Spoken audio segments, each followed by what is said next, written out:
Ajurveda je jedna od veda, indijskih svetih spisa. Na sanskrtu ta riječ znači znanje o životu. U ono davno doba dok čovjek još nije zaboravio da je dio prirode i okoliša, rješenje za svoje životne nedaće tražio je upravo tamo.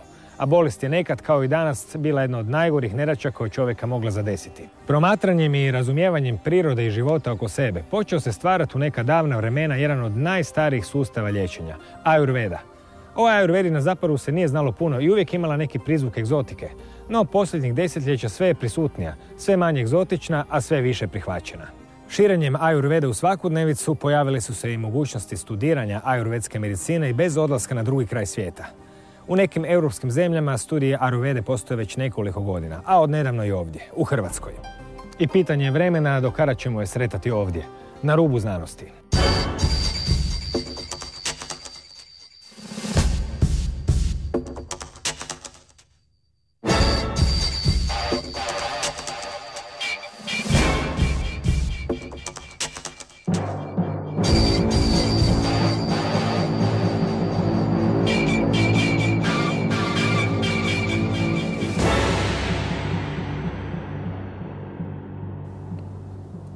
Sve vas pozdravljam.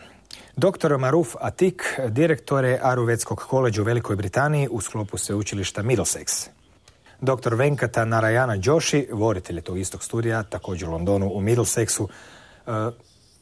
I gospodin Atik i gospodin Narayana Joshi ovdje su da bi pokrenuli i organizirali Ajurvedski fakultet i u Hrvatskoj, kao što su to učinili i u nizu drugih evropskih zemalja. Dobar dan, dobro večer, ovisno o vremenu kada će netko gledati emisiju. Na koji način ćete organizirati, kako se uopće će izgledati ajurvedski studij u Hrvatskoj, odnosno kako izgleda u drugim zemljama? We are planning to work with the department of the School for Adult Education in there and follow a similar curriculum and plan that we already have established in UK with the College of Ayurveda, which works in partnership with Middlesex University. We have a 3-year degree course and a year or year and a half for a master's degree. And it's only when they complete the master's degree that they will be allowed to practice as an Ayurvedic practitioner. When with the 3-year degree, they are allowed to do certain Ayurvedic therapies, and a lot of them do things like lifestyle management and managing stress and simple remedies. And in order to use more complicated systems or structures in Ayurveda, then they had to do that extra 1 year.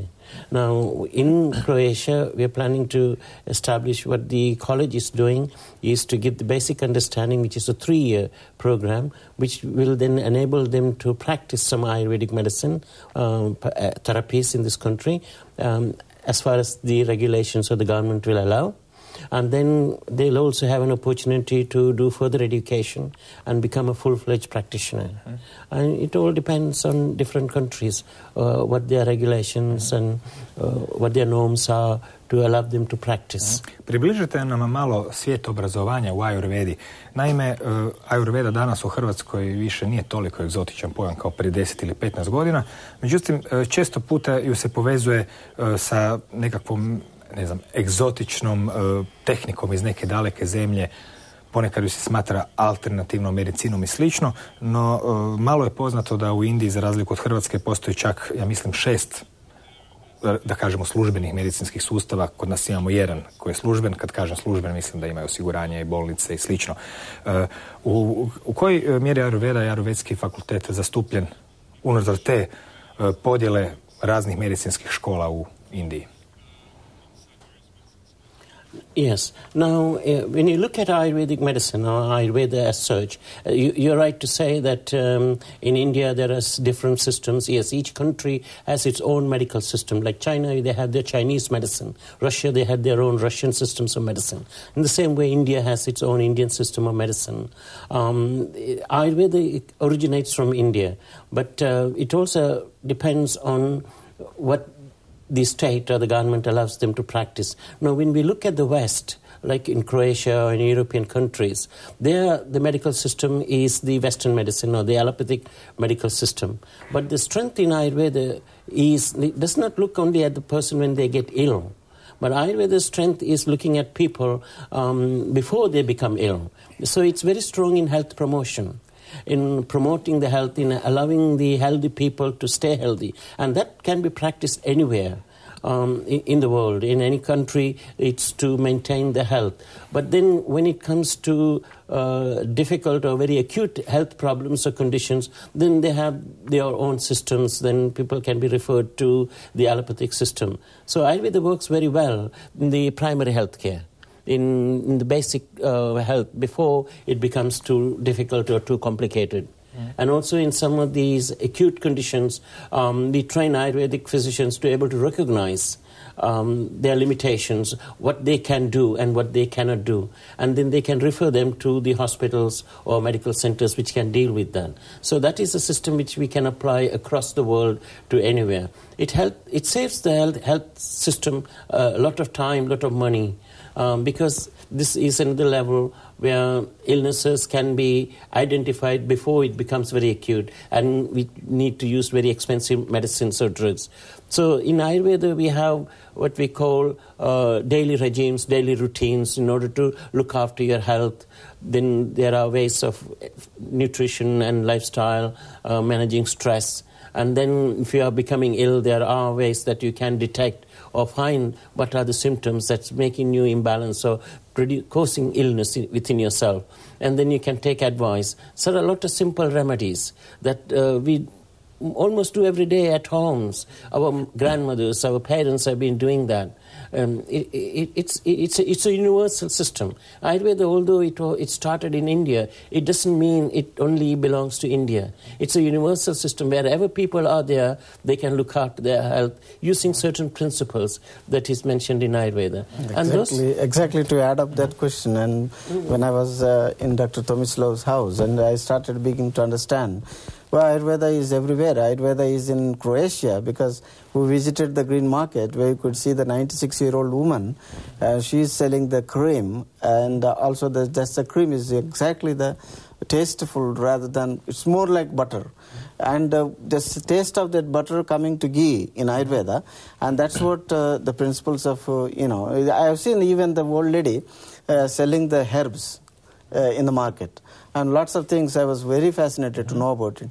Each culture, tradition preserved these values, and they come out with different names. So it is the whole system of learning health and as well as being happy, and the name which is in Sanskrit coming as Ayurveda. Otherwise you can call it in your own traditional medicine or a complementary medicine. They are existing everywhere, where the colonization, where the some sort of living principle standards, civilization is there, and there these kind of traditions are being preserved, and one or the other day they will come up and then they are using.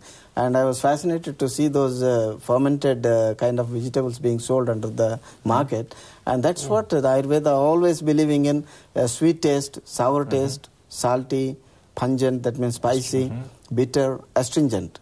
And mix these 6 tastes, that's Ayurveda. So you have to know the principles. That's what I... Sviđa mi se taj gurmanski aspekt Ajurvede.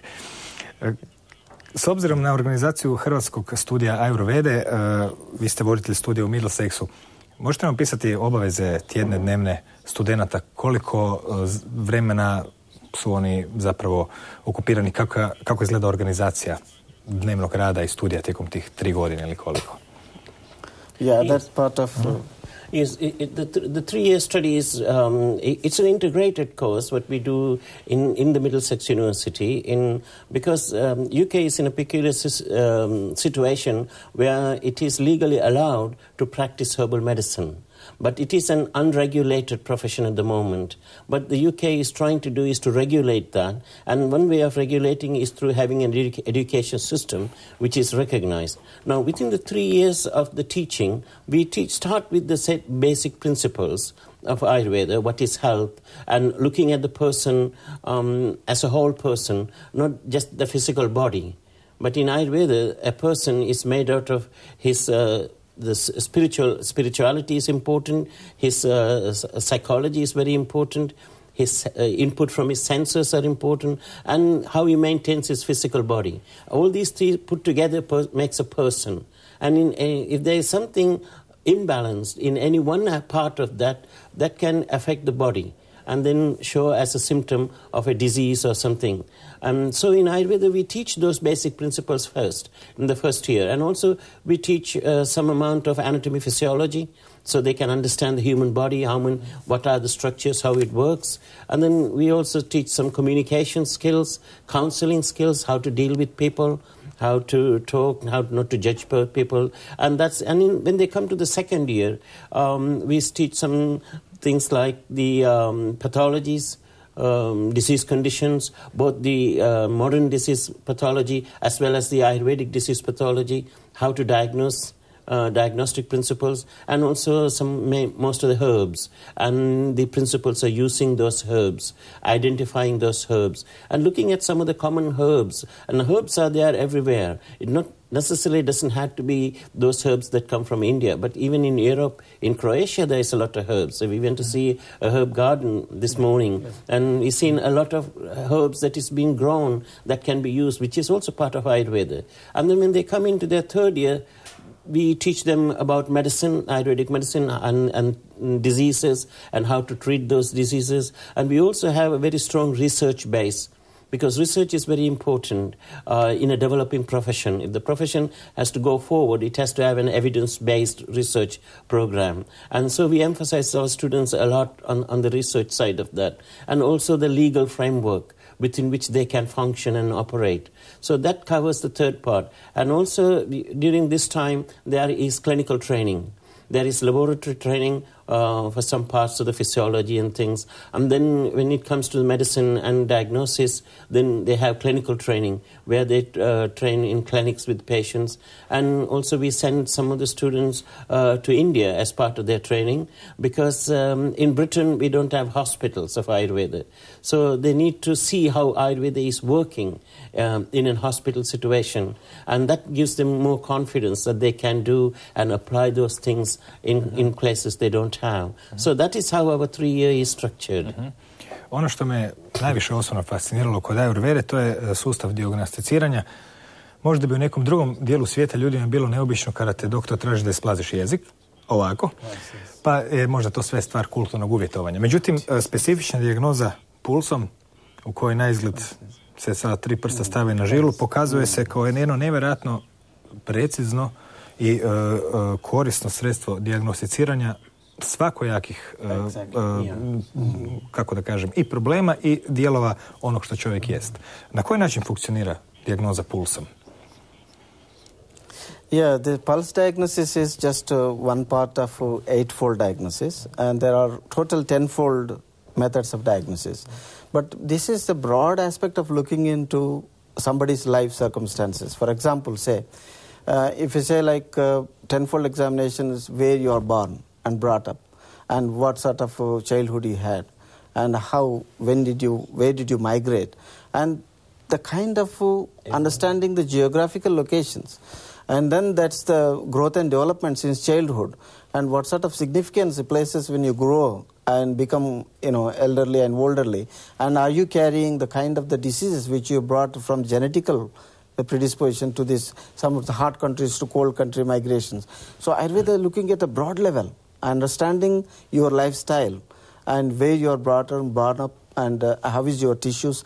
It's not just only looking tongue, but even by looking, even in modern science, contemporary science, by inspection. So the patient is walking through, and you see that how he's walking, whether he's walking with confidence or not. Several things. Appearance, built-in, behavior, and then the response. So this is a cognitional ability somebody has, these skills to understand, identify. It's not it's not difficult to say about these kind of experiences. If somebody is blessed with these cognitional abilities, and he'll say that, are you worried? Why are you angry? And when you can recognize these simple emotional unrestfulness, and by seeing them, you can recognize by the color of the skin, texture of the nails, looking at the features of the face, or the eyes, and how he responds, speech, everything. So that's the way. 10-fold examination, pulse examination is the 8-fold examination. But pulse examination basically it developed on the basis of the 3 humors, because our body is built in with these 5 elements. So we cannot deny that the 5 elements coming from the space and the wind, which is atmosphere and as well as this fire and the water and then the earth. So we cannot go beyond these 5 elements. We are in this and the entire universe. Potrebno je pronaći formulu za čovjeka koji je uvijek sastavljen na neki način omjerom tih elemenata. Yeah. Što je dobro za jednog, nije dobro za drugog. It is easy. Yeah, absolutely. It is. Yeah, absolutely. By looking at the pulse, you can see that whether or there's how many principles are being filled in through. You can say like the air principle, then it's air and space together makes you. It's like a very basic momentum in the body, the initiation, the circulation, pumping, and the cellular, exchanges and spontaneous movements and communications. This is all just one thing we consider it as a body atmosphere, which is a body wind actually. And even if you're not hungry, and you can hear the tummy noises, that's what it is, where the noise is coming from tummy. So that's the voice, which is coming from the turbulence of this atmosphere. So any body, that's the control. We can say that whether the person is built in with this energy of this vata system, that's the wind system, or the fire system. If the fiery man, you can see that he is very angry and you can get like facial gushy feeling, blood circulation, and you can't tolerate when he is hungry. So it's like heat being generated, the metabolic pathways. So this is the general features of looking into whether I have more fire principle in me or more wind principle, the momentum in me. If this momentum, say that these people, sometime here and they're fickle-minded, is quickly change their movements and quickly, there is no decision-making mind, basically. Why is this mind behaving like this? Because the body is responding with this kind of unusual movement of this vata or the atmosphere, body atmosphere. These biochemical responses influencing the mind. And the person is not stable with his thoughts. And so does several aspects of these. You can recognize if the principle of water and earth is predominant in him, and the well-built-in bones and a good physical structure and a pleasant face, calm and quiet, and is very happy, content. So he will not get angry like the fiery man or like more fickle-minded like vata man. So that's relatively is a better health. And then he will have a sound tissue energy. Where you can say that this is what the water and earth element is just gravitationally down, is the fire is just moving up, or the wind is just turbulently producing cyclones. Prije nego odamo baš sve tajne Ajurvede, nešto mora ostati iza ordinacije, koji će uskoro postojati za koju godinu u Hrvatskoj. Koliko godina u Middlesexu postoji studij Ajurvede i kada je prvi europski studij Ajurvede uopće nastao? Yes. The College of Ayurveda, which started in the UK, we started in 1996.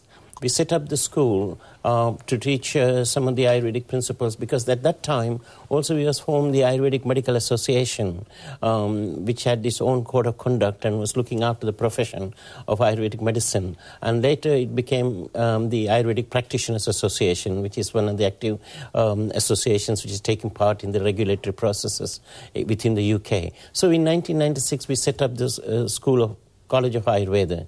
And in the year 2000, the College of Ayurveda was registered as a company within the government company's house, and also it was registered with the Department of Education and Skills as a learner provider for adult education. And then we continued to teach during that time, and in 2006 we were affiliated or joined in with the Middlesex University in order to offer degree programs. Because when the regulations were in the process of being made, it became evident that any education system should have a strong academic background. It should be vested within a profession. So the universities are the best academic institutions which will safeguard the quality of the education. So we were lucky to be able to go into the Middlesex University. And at that time, most of the complementary medicines, as it is called in the UK, with the Chinese medicine and the Western herbal medicine, were also seeking university recognition. And with Ayurveda, Middlesex University was able to bring in all these together. So in 2006 we started and we offered the bachelor's degree and master's degree since then. And since that time we are part of the Middlesex University. So the Middlesex University gives a strong academic background, and it also has the quality assurance with the government quality control agencies that the quality of education is very good, and the professional bodies are able to oversee whether the profession is protected.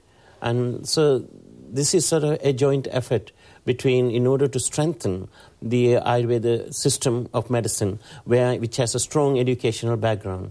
And that is where we are at the moment with the Middlesex University.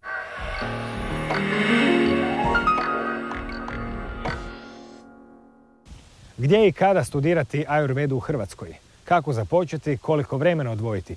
I još poneki važni detalje. Đulijano Marinković.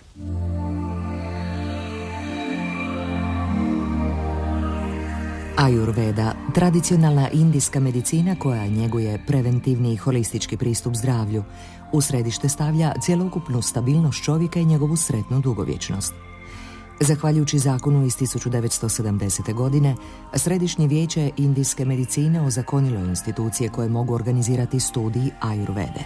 Tako su standardizirane kvalifikacije koje ajurvedski liječnici moraju ispunjavati tijekom i poslije studija. Indijska vlada danas podupire istraživanja i edukacije na nacionalnoj razini, tako da je više od 100 fakulteta ovlašteno za izdavanje diploma iz tradicionalne medicine. Tamo svi imaju strukturiran sustav i standardiziran sustav školovanja u kojima svi polažu isti smjer, doktori zapadne medicine i Ajurveda, do jedne granice oni svi uče isto, odnosno ove osnovne nauke medicinskog nauka, temelje, i onda se nadograđuju svoje tradiciji. Na zapadu je to nešto malo drugačije, s obzirom da je Svjetska zdravstvena organizacija u neprestanoj suradnji sa indijskom vladom, u kojem su odredili određene standarde po 3-4 stupnja o modelu školovanja ajurvedskih praktikanata svih vrsta na zapadu. U zapadnoj kulturi često možemo naići na stereotipe koji mistificiraju Ajurvedu kao dio nekakve čudne strane prakse. Međutim, zahvaljujući inicijativama doktora Marufa Atika, Ajurveda se uspješno približava zapadnoj medicini. Dr. Atik danas obavlja funkciju direktora Ajurvedskog koledža u Velikoj Britaniji u sklopu sveučilišta Middlesex. Dr. Atik je već zadnjih 40, inače sa Šrilanke, zadnjih 40 godina živi i radi u Londonu, obavlja ajurvedsku praksu i nekih krajem 80. godina je isto tako došao do ideje da bi mogao osnovati jedan fakultet Ajurvede, tako je to sam pokrenuo i onda su mu trebale godine da uspostavi jedan strukturirani sustav školovanja koji bi eventualno jednog dana priznao neki od sveučilišta, tako je neke 90. neke godine zapravo se pridružio tom Middlesex sveučilištu koje je jedno, možemo reći, jedno od top 20 sveučilišta u samoj Engleskoj. Što se tiče same edukacije u Londonu, to je tamo Ajurveda je priznata, kako bi rekao, ljudi kad završe mogu se registrirati kao praktikanti ajurvedske medicine i u tom sustavu potpuno imaju legitimitet i sve ostalo. Međunarodna konferencija Ajurvede, koju je sponzoriralo Indijsko ministarstvo zdravstva, održana je u Budimpešti u rujnu 2007. godine. Okupila je stručnjake Ajurvede iz cijelog svijeta koji su ondje prezentirali svoje radove. Na taj se način pokreće rasprava o zakonskoj regulativi u različitim zemljama o praksi indijske tradicionalne medicine. Tomislav Petrušić iz Ajurvedskog centra Somalata i dr. Atik došli su na zamisao o pokretanju ajurvedske škole i u Zagrebu. Sama ideja školovanja u Hrvatskoj je ta da mi na neki način ne bi sada tražili nekakvo, da tako kažemo, formalni status unutar same Hrvatske, ali znamo da se Hrvatska sad približava samoj Europskoj zajednici i vjerujem dok će eventualno prvi studenti završiti taj prvi stupanj, odnosno 3 godine će Hrvatska već biti u Europi, tako da će ta mogućnost sa takvom diplomom koje će dobiti iz Londona i samim time što će Hrvatska biti u Europskoj zajednici biti puno daleko veće mogućnosti nego što to jesu sada možda se čini ovoga trenutka.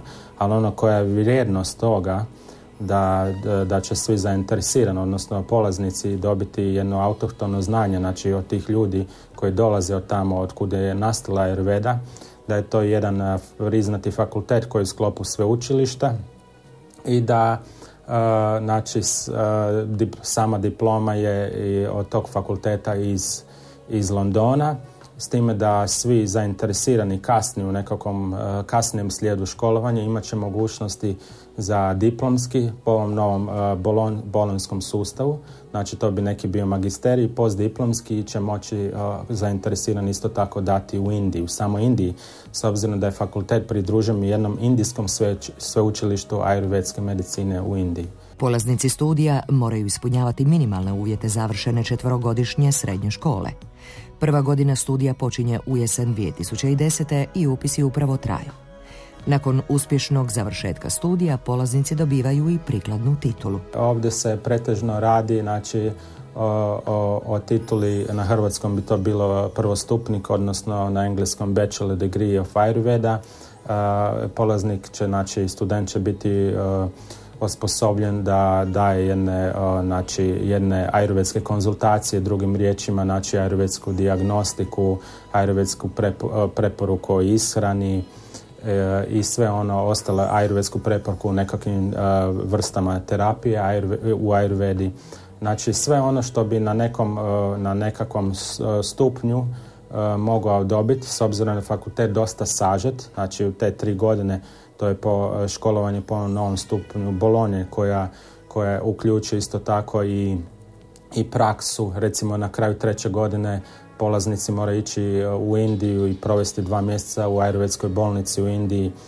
Morat će pisati određene seminarske radove. S time da od samog početka učite isto tako osnove ove zapadne medicine, odnosno sve ono što je iziskuje na anatomiju, fiziologiju, patologiju, znači program će biti 99% vrlo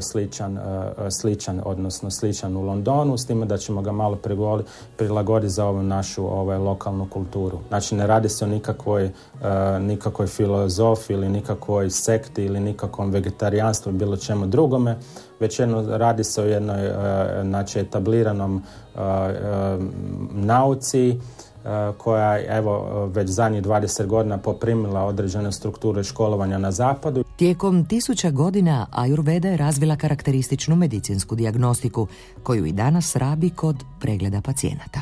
Znači, ajurvedska dijagnostika se temelji na upravo tim konstitutivnim uzročnim energijama i njihovom odnosu u svakodnevnom životu. To su neinvazivne tehnike za razliku od alopatskih koji su, recimo, možemo reći invazivne i tehnološke, koji se baziraju na nekakvim vanjskim instrumentima koje liječniku govore o nekakvim promjenama u čovjeku.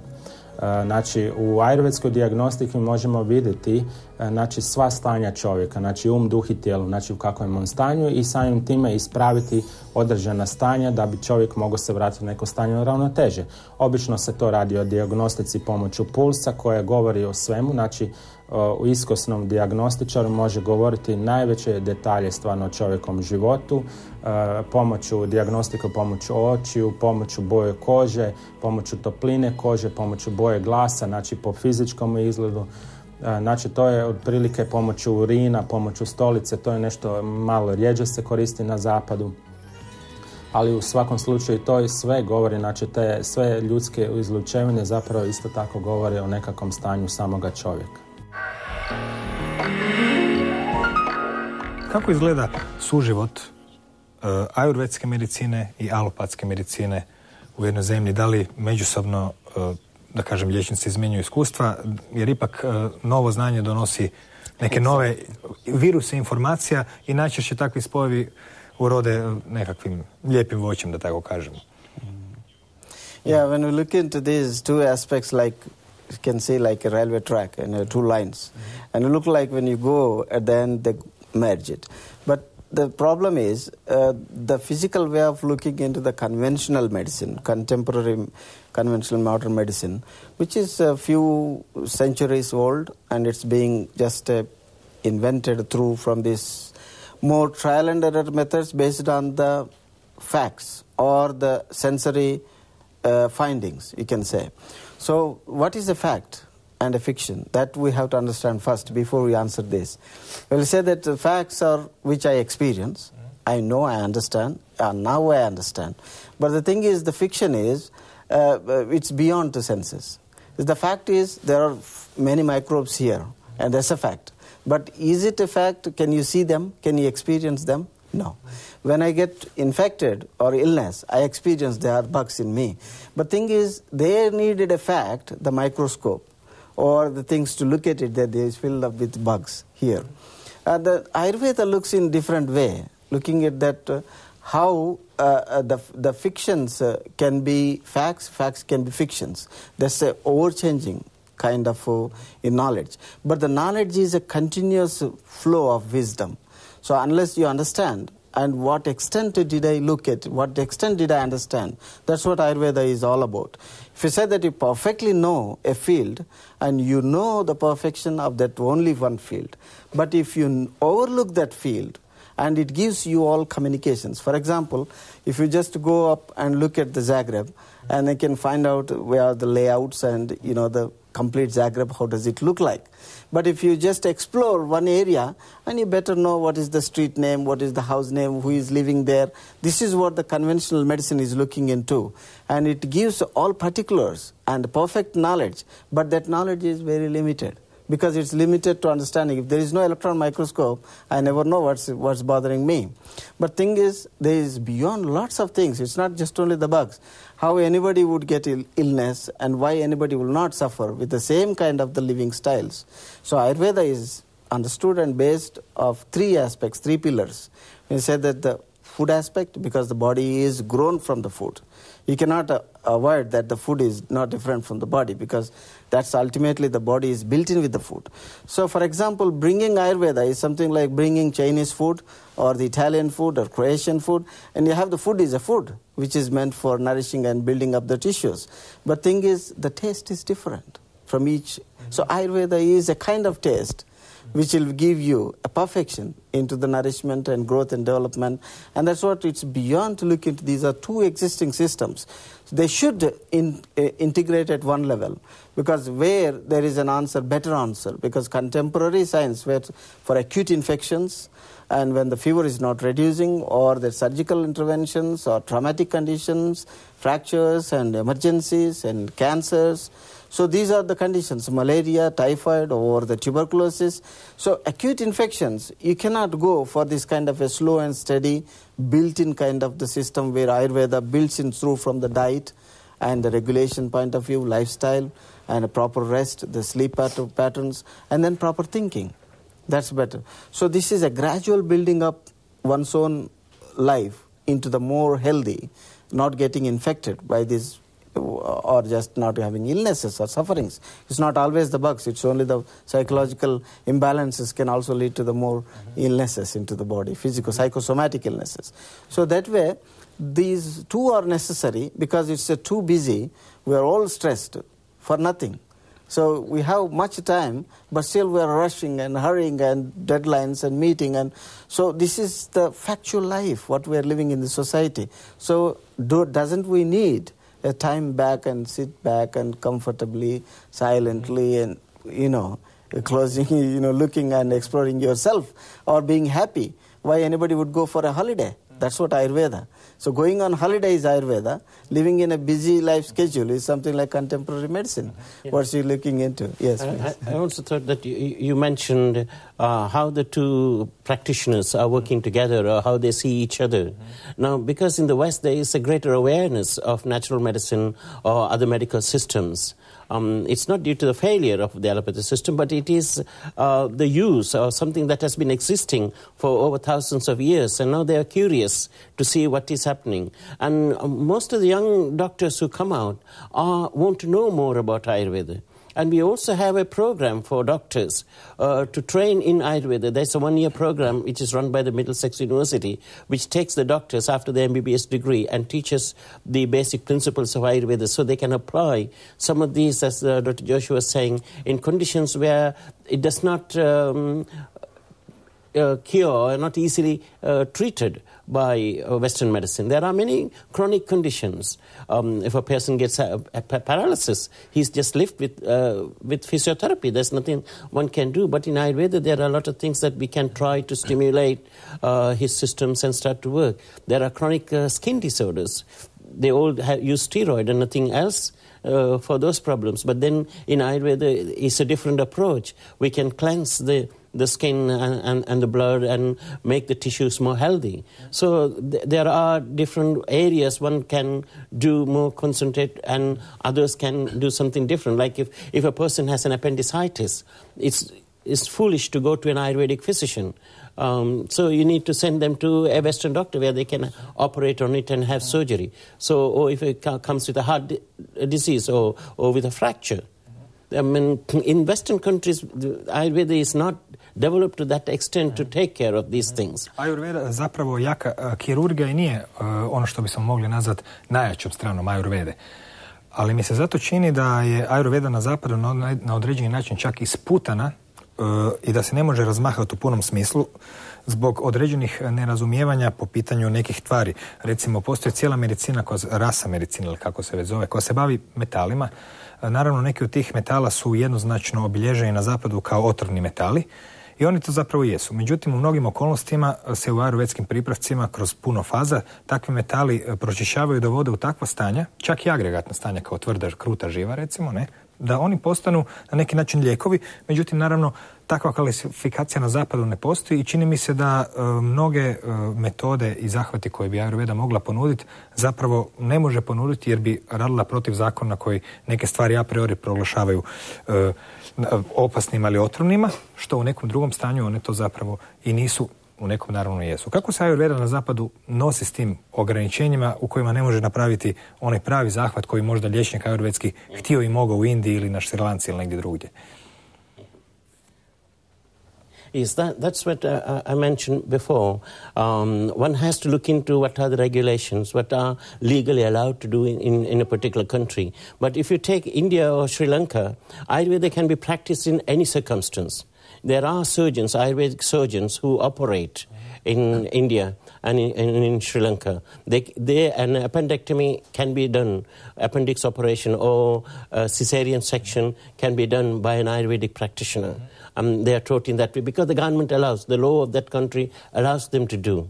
But the law of the Western countries don't allow them to do that. So we got to find ways where we can work with the law and not against the law. And then the other preparation question that you mentioned was about these metals and minerals, what we call the rasa ausadi or the rasa preparations. Now, there is a lot of misunderstanding about these metal preparations because if I want to go back to history, metals are part of the European system. Alchemy was first introduced in Europe.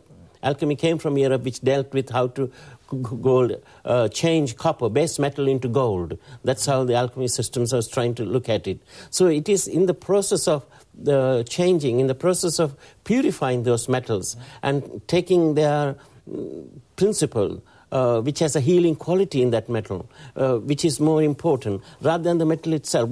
Because if you take one of the rasa preparations, it doesn't have the actual metal in them. It has the energy, which is similar to in homeopathy.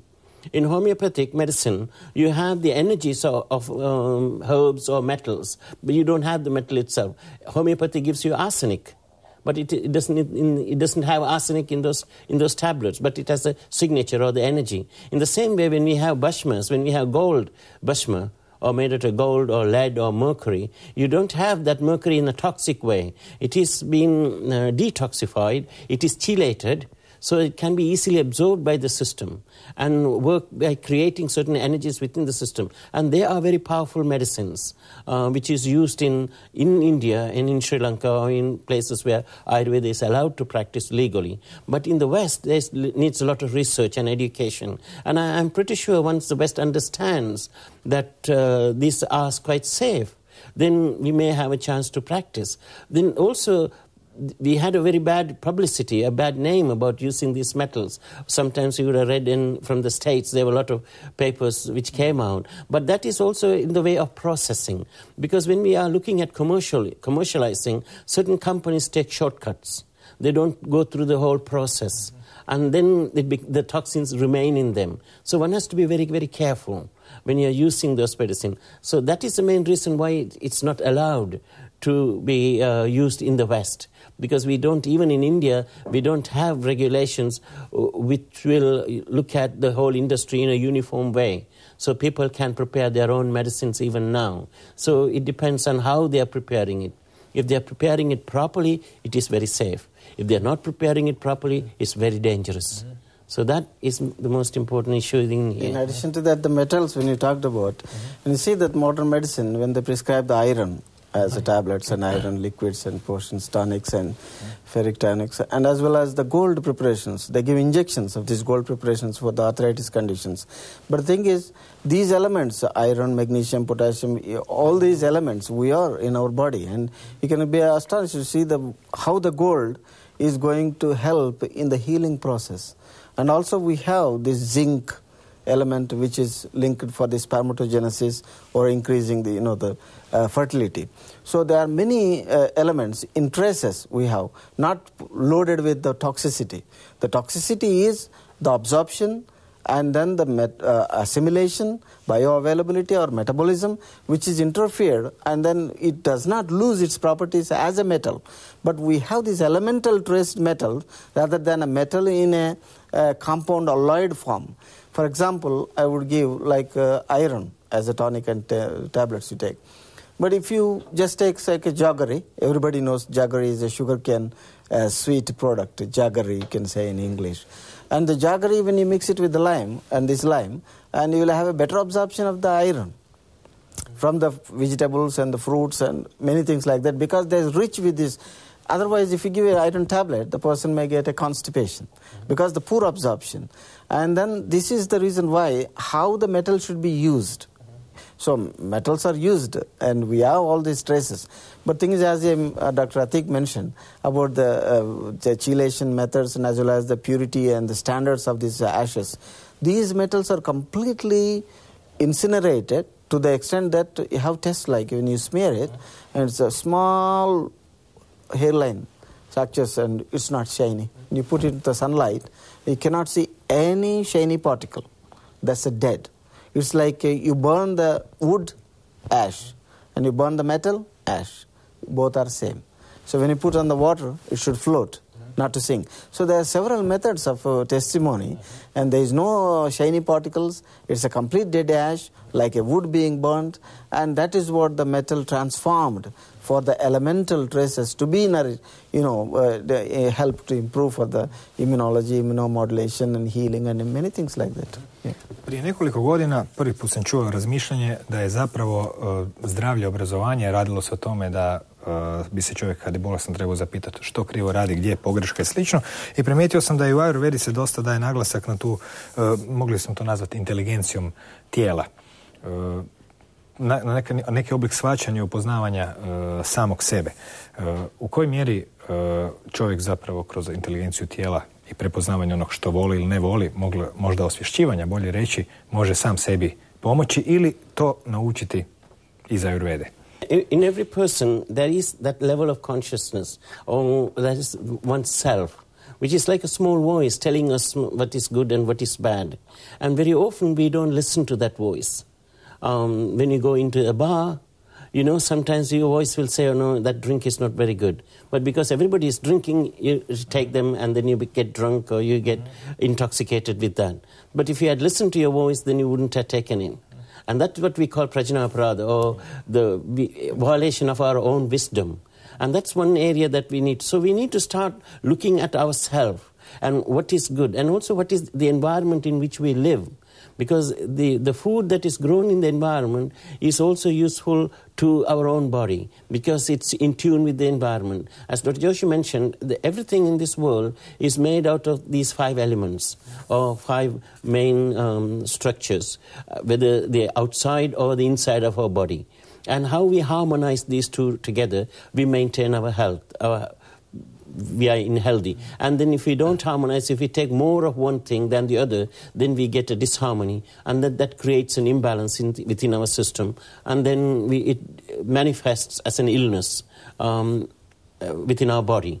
So it's just to see, listen to our own voice, own nature, and look things what we like and what we don't like. Even when we eat food, when we go to a buffet or when we go to eat something, sometimes we look at the food and you feel, oh, this is very nice, I like to eat some. It's good for you. Another food you will feel, no, I don't think it's very good. But because everybody is taking, I'll also try and eat. Oh, it's something new, let me eat. But if you go against your own wisdom, yes, then you get. So it's best thing is to listen to you, find out what your own nature is, because each person have their own way of behaving, own way of thinking, which we divide our body into 7 different categories. And then you don't increase any one of those kinds in nature, then there's a balance. So as long as we maintain that balance between the nature, between the environment, between ourselves, and listen to our own body's voice, then we can stay in health.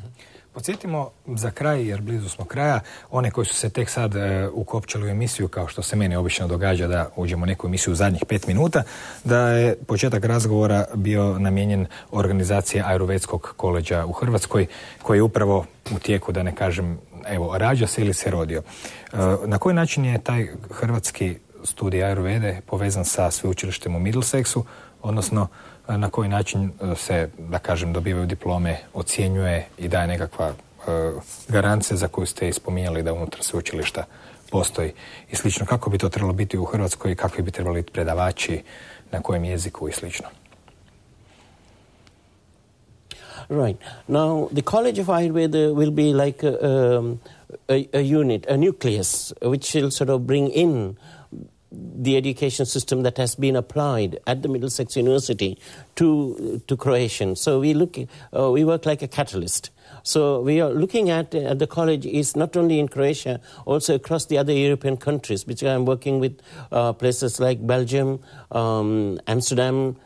We have been working with Germany and also in France, and trying to develop Ayurveda and have a unified educational approach, which all will do the same thing. And this approach comes not just from the Middlesex University, but also from the Department of Ayush, which is a central government of India, which has a curriculum for Ayurveda outside India, which can teach. So we are trying to bring these units together, and we'll have the same foundation, the same curriculum and syllabus as it is taught by the College of Ayurveda at the Middlesex University. So after the initial studies in Croatia on Ayurveda, then they can go, if they like to, for further education to develop into a master's degree or a PhD, or there are other places, either in Middlesex or in India.